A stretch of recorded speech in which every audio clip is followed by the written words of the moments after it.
Hi guys, absolute ரொமான்ஸோட 15th episode பார்க்கலாமா? லாஸ்ட்டாக 14th எபிசோடில் எதோடு முடிஞ்சிருக்கும் அப்படின்னா, இந்த மாதிரி அவங்க அம்மா அப்பா கிட்ட வந்துட்டு ஹீரோயின் வந்து அந்த நாவலை வந்து படித்து பார்க்க சொல்லியிருப்பாங்க. அடுத்த நாள் விடியுது, எல்லாரும் உட்காந்து டைனிங் டேபிளில் சாப்பிட்டுட்டு இருக்காங்க. ஹீரோயினுக்கும் ஒரு தாட்டு, நம்ம நேற்று வேற படிக்க சொல்லிட்டோம், இவங்க 2 பேர் இப்போ வரைக்கும் ஒரு வார்த்தை கூட பேசலையே, என்னவா இருக்கும் அப்படிங்கிற மாதிரி யோசிச்சுக்கிட்டே சாப்பிட்டுட்டே இருக்கும்போது டக்குன்னு இந்த தம்பி என்ன பண்ணுறான்னா, இன்னைக்கு தானே உனக்கு வந்து டிசிப்ளின் கமிட்டிகிட்ட இருந்து மீட்டிங் இருக்குது அப்படிங்கிற மாதிரி கேட்டால், அப்பா உடனே வாயை மூடிட்டு சாப்பிட்ற வேலையை மட்டும் பாருடா அப்படிங்கிற மாதிரி ஆஃப் பண்ணிடுறாரு. இருந்தாலும் அவன் வாயை மூடாம, நான் பார்த்தேன் உன்னோட நாவல்ஸ் எல்லாமே பயங்கர ஹிட்டா இருக்கு, நீ பேசாம அதை தொடர்ந்து எழுது, அது மூலமா நீ ஏர்ன் பண்ணலாம், ஈவன் உன்னை ஸ்கூலை விட்டு அனுப்புனா கூட நீ சொந்தமா இதை ஏர்ன் பண்ணி அது மூலமா எனக்கு கொஞ்சமும் கொடுக்கும் அப்படிங்கிற மாதிரி அவன் ஒரு பக்கம் பேசிட்டு இருக்கான். உடனே அம்மா வந்து, கொஞ்சம் சும்மா இருக்கிறீங்களா, இன்னைக்கு ஸ்கூல்ல என்ன நடந்தாலும், முக்கியமா இந்த டிசிப்ளின் கமிட்டி கிட்ட இருந்து என்ன ஒரு பதில் வந்தாலும் இல்ல இவ ஸ்கூல்ல இருந்து என்ன பனிஷ்மெண்ட் கொடுத்தாலும் நம்ம அதுக்கு தயாரா தான் இருக்கணும். ஏன்னா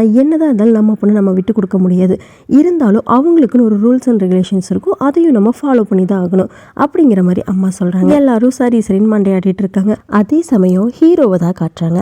அவங்களும் பிரேக்ஃபாஸ்ட் சாப்பிட்டுட்டு இருக்காங்க. அப்படி எல்லாரும் சாப்பிட்டுட்டே இருக்கும்போது, ஆமாம் இன்னைக்கு என்னதான் பிளான் அப்படின்னு சொல்லி இந்த டாஜ் வந்து கேட்குறாப்புல. அப்போ வந்து இந்த பிடி சார்லாம் என்ன சொல்கிறாருன்னா, நான் என்ன நினைக்கிறேன் அப்படின்னா, என்ன நடக்குதோ நடக்கட்டும், நான் தனியாக பெருசாக எதுவும் சொல்ல போகிறது கிடையாது அப்படிங்கிற மாதிரி சொல்ல, அதையே வந்துட்டு டாஜோ ஆமாம் நானும் அப்படிதான் அப்படிங்கிறாரு. ஆனால் இந்த ஜியோன் என்ன சொல்கிறார் அப்படின்னா, எனக்கு தெரிஞ்சு இன்னைக்கு அவள் ஒரு நல்ல லெசனை வந்து கற்றுக்குவா, ஆனால் இருந்தாலும் அவள் வந்து அவளோட ரைட்டிங் ஸ்கில்லை வந்து ஸ்டாப் பண்ணிடவே கூடாது, எப்படி எழுதக்கூடாது அப்படிங்கிறத அவள் கற்றுக்கிட்டா மட்டும் போதும் அப்படிங்கிற மாதிரி டிஸ்கஸ் பண்ணிகிட்டே இருக்காங்க. அதுக்கப்புறமா ஸ்கூலில் தான் காட்டுறாங்க. அங்கே ஆல்ரெடி வந்துட்டு ஹீரோயின், அவங்க பேரண்ட்ஸு, அதுக்கப்புறமா வந்துட்டு இந்த 4 டீச்சர்ஸுமே வந்து உட்காந்துட்டு இருக்காங்க.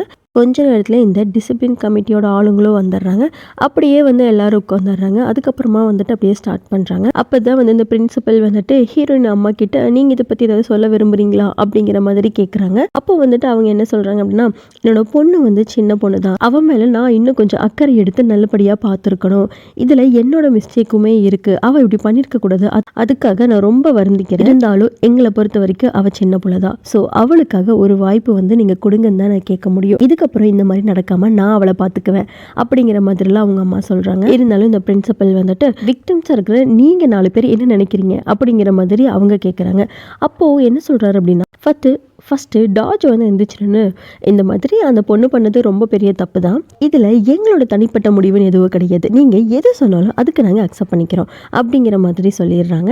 அப்புறமா வந்துட்டு இந்த ஜியோன் என்ன சொல்கிறார் அப்படின்னா, ரைட்டருங்கிறது ஒரு பெரிய வேலை தான், பட் இவ வந்து இந்த மாதிரி எழுதக்கூடாது அப்படிங்கிறத இன்னைக்கு இவ கற்றுக்கிட்டா அப்படின்னா எனக்கு அதில் ரொம்ப சந்தோஷம் அப்படிங்கிற மாதிரி அவர் சொல்கிறாரு. அதுக்கப்புறமா இந்த பிடி சார் வந்துட்டு, எனக்கு அதை பற்றி பெருசாக எதுவும் தெரியாது, இருந்தாலும் இந்த பொண்ணு இதுக்கப்புறமா வந்துட்டு இப்படி இருக்க மாட்டா அப்படிங்கிறத நான் நம்புகிறேன் அப்படிங்கிற மாதிரி அவர் சொல்கிறாரு. இப்படி ஒருத்தரும் சொல்லிகிட்டே இருக்கும்போது ஹீரோ என்ன சொல்கிறார் அப்படின்னா, சொல்லப்போனால் இதோட ரெஸ்பான்சிபிலிட்டி ஃபுல்லாக நான் தான் எடுத்துக்கணும், எனக்கு ஆரம்பத்திலேயே தெரியும் இவ இதை எழுதிட்டு இருக்கா அப்படின்னு சொல்லிட்டு, ஆனாலும் நான் தான் அதை வந்து என்கரேஜ் பண்ணி உனக்கு எது வருமோ அதை நீ பண்ணுன்னு சொல்லிவிட்டேன், ஸோ அதோட விளைவாக தான் இன்னைக்கு இது வந்து நின்றுட்டுருக்கு, ஸோ இதில் எனக்குமே பங்கு இருக்குது, ரைட்டிங்கில் அவளுக்கு ரொம்ப பெரிய இன்ட்ரெஸ்ட் இருக்குது, அவளோட கனவே அதுதான், அதை நான் தட்டி கழிச்சிடக்கூடாது, ஸோ அவளை நான் என்கரேஜ் பண்ணினேன் அப்படிங்கிற மாதிரி சொல்கிறாரு. அப்போ இந்த பிரின்சிபலுக்கு என்ன பண்ணுறதுனே தெரில, அட கடவுளே என்னடா அப்படிங்கிற மாதிரி யோசிச்சுட்டு, நீங்களே என்ன நினைக்கிறீங்கன்னு சொல்லிட்டு அந்த கமிட்டி ஆளுங்கிட்ட வந்து கேட்குறாங்க.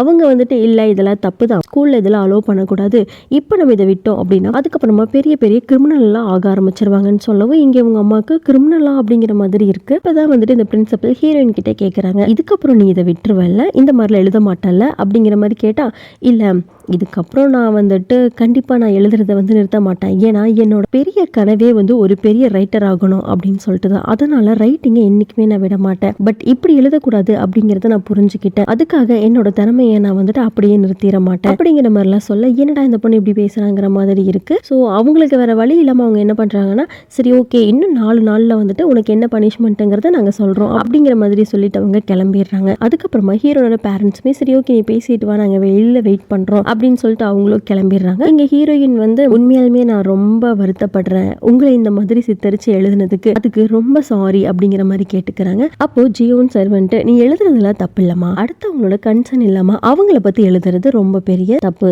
ஸோ இதுக்கப்புறம் நீ இது மாதிரி பண்ணாத மாதிரி சொல்லிடுறாரு. பிடி சார் வந்துட்டு, இல்லை எனக்கெல்லாம் எந்த பிரச்சனையும் கிடையாது, ஏன்னா எனக்கு வந்து இந்த ரைட்டிங்கை பத்தி பெருசா தெரியாது, ஸோ இதுக்கப்புறம் இன்னும் நீ நல்லா எழுத ஆரம்பி அப்படிங்கிற மாதிரி அவரும் என்கரேஜ் பண்றாரு. சரி ஹீரோ வர வரைக்கும் நாங்க இங்க இருக்கிறோம், நீ கிளாஸுக்கு போ அப்படிங்கிற மாதிரி சொல்லி அனுப்பி விடுறாங்க. அப்படி அவங்க கிளாஸ்க்குள்ளே போகும்போது இந்த டாஜை கூப்பிட்டு இங்கே வா, என்னோட கேரக்டரை மட்டும் எதுக்கு நீ இப்படி எழுதி வச்சிருக்க, அதை பார்த்தாவே டென்ஷன் ஆகுது அப்படிங்கிற மாதிரி சொல்ல இருந்த பிடி சார் ஜிஎன் சார் அதெல்லாம் இல்லை, நீ இவனை நல்லா பர்ஃபெக்டாக எழுதி வச்சிருக்க, நீ கிளம்பு அப்படின்னு சொல்லி அவரை போட்டு ஓட்டிகிட்டு இருக்காங்க. அவள் அப்படியே கிளாஸ்க்குள்ளே வரா. கிளாஸ்க்குள்ளே வந்ததுமே வந்துட்டு அவளோட ஃப்ரெண்ட்ஸ்லாம் வந்து கேட்குறாங்க, என்னடி சொன்னாங்க என்ன சொன்னாங்க அப்படிங்கிற மாதிரி கேட்டால், இல்லடி இன்னும் 4 நாளில் பனிஷ்மெண்ட் சொல்கிறேன்னு சொல்லியிருக்காங்க அப்படிங்கிற மாதிரி அதை அங்கே டிஸ்கஸ் பண்ணிட்டு இருக்காங்க. அதே சமயம் ஹீரோவை தான் காட்டுறாங்க. ஹீரோ வந்துட்டு ஹீரோயினுக்கு சப்போர்ட் பண்ணிட்டு இந்த ஹெச்எம் அப்புறம் வந்துட்டு டிசிப்ளினரி கமிட்டி கிட்ட வந்துட்டு பேசிட்டு இருப்பாரு. அந்த சின்ன பொண்ணோட அவளோட ட்ரீமை வந்து நான் கெடுக்கக்கூடாதுன்னு நினைச்சேன், அதனால மட்டும்தான் நான் இப்படி பண்ணினேன், நீங்க நினைச்சா அவளுக்கு ஒரு சான்ஸ் கொடுக்கலாம், இந்த மாதிரி டீச்சர்ஸை பார்த்து எழுதாம அவளோட திறமையை வந்துட்டு ஒழுங்கா வளர்த்துக்க சொல்லி ஒரு சான்ஸ் நீங்க கொடுக்கலாம் அப்படிங்கிற மாதிரி இங்க அவர் வந்து சப்போர்ட் பண்ணிட்டு இருக்காரு. அப்போ இந்த பிரின்சிபல் வந்துட்டு இல்ல அதெல்லாம் இங்க வந்து என்கரேஜே பண்ண முடியாது, நம்ம ஸ்கூலுக்குன்னு ஒரு டிசிப்ளின் இருக்கு அப்படிங்கிற மாதிரி இங்க பேசிட்டு இருக்காங்க. அந்த கூட்டத்துல ஒருத்த மட்டும் போனையே பார்த்துட்டு இருப்பான். அப்போ இந்த பிரின்சிபல் வந்து என்ன பண்ணிட்டு இருக்கீங்க அப்படிங்கிற மாதிரி கேட்டல, இந்த மாதிரி அந்த பொண்ணு எழுதின நாவல் பார்த்தீங்கன்னா பயங்கரமான ஹிட் ஆயிருக்கு அப்படிங்கிற மாதிரி அவன் சொல்ல, என்ன பெரிய ஹிட் அப்படி என்ன தலைக்கு வந்திருக்கு, ஒரு 100 வந்திருக்குமா அப்படின்னு சொல்லி கேட்குறாங்க. 100 கிட்டத்தட்ட 1 மில்லியன் மேம் அப்படிங்கிற மாதிரி சொன்னால், என்னது அவ்வளோவா அப்படின்னு சொல்லிட்டு இந்த அம்மாவே வாயை பொழந்துருது. பரவாயில்ல இருந்தாலும் நம்ம ஸ்கூலில் அப்படிலாம் அக்செப்ட் பண்ணிக்க முடியாது அப்படிங்கிற மாதிரி மனசை வந்து தேர்த்திக்கிறான். ஒரு டிஸ்கஷன் போயிட்டே இருக்கு. அப்போ வந்துட்டு இந்த பிரின்சிபலுக்குமே வந்துட்டு ஒரு சான்ஸ் கொடுக்கலாமோ அப்படிங்கிற மாதிரி ஒரு எண்ணம் வந்து வருது. அந்த அம்மா என்ன பண்ணுறாங்க அப்படின்னா, நம்ம வந்து நினச்சா வந்துட்டு இந்த ஹாரி பாட்டர் எழுதணும் அந்த மாதிரி நம்மளோட ஸ்கூலுமே வந்துட்டு நல்ல பெருசாக டெவலப் ஆகலாம்ல அப்படிங்கிற மாதிரி கேட்டாராங்க. அப்போ ஹீரோவும் வந்துட்டு ஆமாம் அதுதான் நானும் சொல்ல வரேன், இந்த மாதிரி திறமையை வந்து நம்ம இதுலேயே வந்து தடுக்கக்கூடாது, எல்லாம் என்கரேஜ் பண்ணணும், அதுவுமே நம்ம வந்துட்டு கைட் பண்ணணும் அப்படிங்கிற மாதிரி சொல்லிடுறாரு. இப்போ ஃபைனலாக வந்துட்டு என்ன பண்ணுறாங்க அப்படின்னா, அந்த 4 நாளுமே வந்து போகுது. 4ஆவது நாள் வருது. ஹீரோயினே கூப்பிடுறாங்க. கூப்பிட்டு வச்சுட்டு இங்கே பாரு, இதுதான் உனக்கு லாஸ்ட்டு, இதுக்கப்புறமா வந்துட்டு இந்த மாதிரி டீச்சர்ஸ் எல்லாம் வச்சு நீ அசிங்கமாக இப்படி எழுதிட்டு இருக்கக்கூடாது, அது மூலமாக நம்மளோட ஸ்கூல் மானமும் போகும், ஸோ இதுக்கப்புறம் நீ இப்படி பண்ணாத, அதனால் உனக்கு என்ன பனிஷ்மெண்ட் அப்படின்னா 5 நாள் சஸ்பெண்ட் அப்படின்னு சொல்லிடுறாங்க. இங்கே ஹீரோயினுக்கும் வந்துட்டு பயங்கர குஷியாகுது. என்னது 5 நாளா அப்படின்னு சொல்லிட்டு சரி ஓகேன்னு வெளியே வந்துட்டு அதை அவங்க ஃப்ரெண்ட்ஸ் கிட்டேயும் சொல்கிறாங்க. ஃப்ரெண்ட்ஸ் கிட்ட சொல்லணும்னா அவங்களுக்கு இன்னுமே ஜாலி, வேறு எதுவும் பெருசாக கிடையாது, இல்லை வெறும் 5 டேஸ் தானே அப்படின்னு சொல்லிட்டு ஜாலியாக குதிச்சுட்டு இருக்க. அங்கே ஹீரோ வரதை வந்து பார்த்துட்றாங்க. டக்குன்னு அப்படியே கிளாஸ் ரூம் போய் உட்காடுறாங்க. ஹீரோவும் வந்துட்டு அட்டெண்டன்ஸ் எடுத்துட்டு இந்த மாதிரி இங்கே என்ன நியூஸ் போயிட்டுருக்குன்னு உங்களுக்கு ஆல்ரெடி தெரியும்னு நினைக்கிறேன், இதில் வந்துட்டு அவளுக்கு மட்டும் இல்லாமல் எனக்குமே பங்கு இருக்குது, ஸோ நானுமே அதை ரெஸ்பான்சிபிலிட்டியாக எடுத்துக்கணும், இருந்தாலுமே வந்துட்டு அவங்களோட கனவை வந்து நம்ம கலைக்கக்கூடாது, ஸோ யார் இங்கே தப்பு பண்ணாங்க அப்படிங்கிறது முக்கியம் கிடையாது, அவங்க தப்பு அவங்க ரியலைஸ் பண்ணாங்களா அப்படிங்கிறது தான் முக்கியம், உங்களோட மனசை நான் ஏதாவது கஷ்டப்படுத்தி இருந்தேன் அப்படின்னா அதுக்காக நான் சாரி கேட்டுக்கிறேன் அப்படிங்கிற மாதிரி சொல்லிட்டு போயிடுறாங்க. அதே சமயம் ஹீரோயினை ஹர்ட் பண்ண ஒரு சில பொண்ணுங்க கிளாஸில் இருப்பாங்க இல்லையா, அவங்களுமே வந்து சாரி கேட்டுக்கிறாங்க. அன்னைக்கு நைட்டு ஹீரோயின் வந்து ஹீரோவை பார்க்கலான்னு சொல்லிட்டு அவரோட வீட்டுக்கு வந்திருப்பாங்க. அங்கே வந்துட்டு அவர்கிட்ட என்ன கேட்பாங்க அப்படின்னா, நீங்கள் தான் வந்து எனக்கு சப்போர்ட் பண்ணிட்டு பிரின்சிபல் கிட்ட அதுக்கப்புறமா டிசிப்ளினரி கமிட்டி கிட்ட எல்லாத்துக்கிட்டையுமே வந்து பேசுனீங்க, இது எதுக்காக என்ன ரீசனுக்காக அப்படிங்கிற மாதிரி நான் தெரிஞ்சுக்கலாமா அப்படின்னு சொல்லிட்டு கேட்குறேன். அவரும் அப்படியே யோசிச்சுட்டு அது எதனால் அப்படின்னா, நீ தான் என்னோட முதல் ஸ்டூடெண்ட் அப்படிங்கிற மாதிரி சொல்கிறாரு. முதல் ஸ்டூடெண்ட்டா அவ்வளோதானா அப்படின்னு கேட்டால் ஆமாம் அப்படின்னு சொல்லிடுறாரு.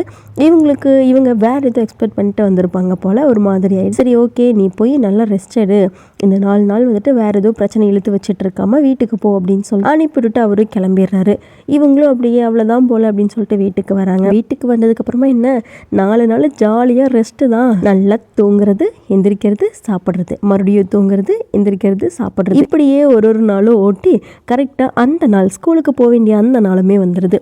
அப்படியே ஜாலியாக கிளம்பி ஸ்கூலுக்கு வராங்க. அங்கே வந்தது மறுபடியும் வந்துட்டா அப்படின்னு சொல்லிட்டு இது செலிப்ரேட் பண்ணுற விதமாக அவங்களுக்கு வந்து கேக் வாங்கி வச்சு அதை கட் பண்ண சொல்லி ஜாலியாக ஃப்ரெண்ட்ஸோட என்ஜாய் பண்ணிட்டு இருக்காங்க. அப்போ தான் அந்த கிளாஸ் ரெப்பும் வரா. அவள் வந்துட்டு ஹீரோயினை வந்து தனியாக கூப்பிட்டுட்டு போயிட்டு இந்த மாதிரி நானுமே வந்துட்டு இந்த அளவுக்கு மோசமாக வந்து பிஹேவ் பண்ணிட்டு இருக்கக்கூடாது, ஸோ அதுக்காக நானும் உங்ககிட்ட சாரி கேட்டுக்கிறேன், இதுக்கப்புறம் இந்த மாதிரி நடந்துக்க மாட்டேன் அப்படிங்கிற மாதிரி சொல்லி ஃப்ரெண்ட்ஸ் ஆயிடுறாங்க. அப்புறம் இவங்க அப்படியே பேசி முடிச்சுட்டு அப்படியே இந்த பக்கம் வராங்க. இந்த முகத்தை எங்கேயோ பார்த்த மாதிரி இருக்கே அப்படின்னு சொல்லிட்டு பார்த்தா அது அந்த ஹீரோவோட ஃப்ரெண்டு தான். ஹீரோயினியுமே பக்கத்தில் போயிட்டு ஹாய் மேம் அப்படிங்கிற மாதிரி சொன்னால் அவங்களே திரும்பி பார்த்துட்டு நீ அந்த காஃபி ஷாப்பில் பார்த்தா அதே பொண்ணு தானே, அப்படியே இருக்கே அப்படிங்கிற மாதிரி பேசிக்கிறாங்க. நான் ரொம்ப நர்வஸாக இருக்கேன் அப்படிங்கிற மாதிரி சொன்னால் அதுக்கு ஹீரோயின் ஏன் என்னாச்சு அப்படின்னு கேட்டால், இல்லை இதுதான் ஃபஸ்ட் டைமு இந்த மாதிரி இத்தனை ஸ்டூடெண்ட்டுக்கு மத்தியில் நான் வந்துட்டு ஸ்டேஜில் நின்று பேசுறது அப்படிங்கிற மாதிரி சொல்கிறாங்க. அந்த அளவுக்கு ஒன்றும் பயப்பட வேண்டாம், நாங்கள் ஒன்றும் கடிச்செல்லாம் வச்சிட மாட்டோம் அப்படிங்கிற மாதிரி பேசிகிட்டே இருக்கல. ஹீரோ வந்துட்டு இந்த ரிமோட்டுக்காக தானே வந்தேன் இந்தா அப்படின்னு சொல்லி கொடுத்துட்டு சரிவா நம்ம போகலாம் அப்படின்னு சொல்லிட்டு சொல்லிட்டு அவங்களோட ஃப்ரெண்டையும் கூப்பிட்டு அப்படியே போகிறாரு. இந்த அம்மாவும் அப்படியே நடந்து இந்த ஸ்டூடெண்ட்டில் இருக்கிற ஆடிட்டோரியம் ரூமுக்கு வந்துடுறாங்க. அங்கே வந்து என்னடி ஆச்சு அப்படின்னு சொல்லிட்டு போயா கேட்டால் ஒன்றும் இல்லடி அப்படிங்கிற மாதிரி சொல்லிட்டு உட்காந்துருக்காங்க. அப்படியே வந்து பேச ஆரம்பிக்கிறாங்க. இனிஷியலாக கொஞ்சம் அப்படியே ஸ்டக் ஆவாங்க அப்படிங்கிற மாதிரி பார்த்தா அவங்க பாட்டுக்கு கலகலன்னு அடித்து விடுறாங்க. அப்போ தான் ஹீரோயினுக்கு ஒன்று தோணுது, அங்கே அந்த அளவுக்கு நர்வஸாக இருக்குன்னு சொல்லிட்டு இங்கே இப்படி வந்து கூலாக ஹேண்டில் பண்ணிட்டு இருக்கீங்களே, எனக்கு ஒன்றும் புரியல அப்படிங்கிற மாதிரி பார்த்துட்டு இருப்பாங்க. ஒரு வழியாக அந்த ஸ்பீச்சுமே வந்துட்டு நல்லா சுமூகமாக முடியுது. முடிச்சதுக்கு அப்புறமா ஸ்டூடெண்ட் எல்லாம் சேர்ந்துட்டு அப்படியே அவங்க கூட வந்துட்டு ஒரு செல்ஃபி எடுக்கணும் அப்படின்னு சொல்லிட்டு குரூப்பாக எடுக்கிறாங்க. அதுக்கப்புறமா இல்லை எனக்கு தனியாக வேணும் அப்படின்னு சொல்லிட்டு தனியாக எடுக்கணும்னு நினச்சவங்கள எடுத்துகிட்டு இருப்பாங்க. லாஸ்ட்டாக ஹீரோயினுமே வந்துட்டு எனக்கு வேணும்னு சொல்லிட்டு அதை எடுக்கிறாங்க. அப்புறமா வந்துட்டு ஹீரோ வந்துட்டு சரி எடுத்த வரைக்கும் போதும், இப்போ நம்ம கிளம்பலாமா அப்படின்னு சொல்லிட்டு அவங்கள போய் காரை வச்சு ஏற்றி விட்டு வராரு. அப்புறமா அன்னைக்கு ஈவினிங் வந்து ஸ்பெஷல் கிளாஸில் தான் காட்டுறாங்க. அப்போ ஹீரோ வந்துட்டு ஒரு கொஸ்டின் பேப்பரை வந்து பாஸ் பண்ண வச்சுட்டு உங்களுக்கு 20 மினிட்ஸ் தான் டைம், அதுக்குள்ளே எல்லாருமே முடிச்சிட்டிங்க அப்படின்னா கொடுத்துட்டு கிளம்பிட்டே இருக்கலாம் அப்படிங்கிற மாதிரி சொல்கிறாங்க. அங்கே எல்லாருமே பரபரன்னு உட்காந்து அந்த மேக்ஸை வந்துட்டு சால்வ் பண்ண ஆரம்பிச்சிட்டாங்க. ஆனால் ஹீரோயின் மட்டும் போய் யோசிச்சுக்கிட்டே இருக்காங்க. ஏன்னா அவங்களுக்கு அதுக்கான ஆன்சர் வந்து தெரியல. இருந்தாலுமே வந்துட்டு யோசிச்சிட்டே இருந்தவங்களுக்கு அதுக்கப்புறமா உட்காந்து அவங்க பாட்டுக்கு எழுத ஆரம்பிக்கிறாங்க. என்ன எழுதுறாங்கன்னு தெரியல. இங்கே முடிச்சவங்க எல்லாருமே கொடுங்க அப்படிங்கிற மாதிரி சொல்லவுமே அங்கே இருந்த முக்கால்வாசி பேர் கொடுத்துட்டு கிளம்பிடுறாங்க. சொல்லப்போனால் லாஸ்ட்டில் ஹீரோயின் மட்டும்தான் உட்காந்து பயங்கரமாக எழுதிட்டு இருக்காங்க. இவ்வளோ நேரம் சும்மா உட்காந்துட்டு இப்போ எழுதிட்டு இருக்காங்க அப்படிங்கிற மாதிரி ஹீரோ ஒரு 5 மினிட்ஸ் வெயிட் பண்ணி பார்க்குறாரு. அதுக்கப்புறமா உனக்கு டைம் முடிஞ்சு போச்சு, இந்த மாதிரி பேப்பர் வந்து வச்சுட்டு நீ கிளம்பு அப்படிங்கிற மாதிரி சொல்கிறாரு. இவங்களும் அப்படியே எந்திரிச்சு வந்தவங்க அப்படியே பேப்பர் அங்கே வைக்காமல் இவர்கிட்ட தான் கொடுப்பேன்னு சொல்லிட்டு நின்றுட்டு இருக்காங்க. அவரும் இங்கே வைக்க மாட்டியா நீன்னு திரும்பி பார்க்குறாரு. அந்த கொஸ்டின் பேப்பர்ல கொஸ்டின்ஸ் எல்லாம் அப்படியே இருக்கு. இவங்க என்னத்தை இவ்வளவு நேரம் எழுதுனாங்கன்னே தெரியல. அப்ப என்ன இவ்வளவு நேரம் எழுதுனங்கிற மாதிரி பார்த்துட்டே திரும்பினா அவங்க அப்படியே பேப்பர் வந்து தலைகீழ திருப்புறாங்க. அங்க பார்த்தா ஒரு பேராகிராஃப் இருக்கு.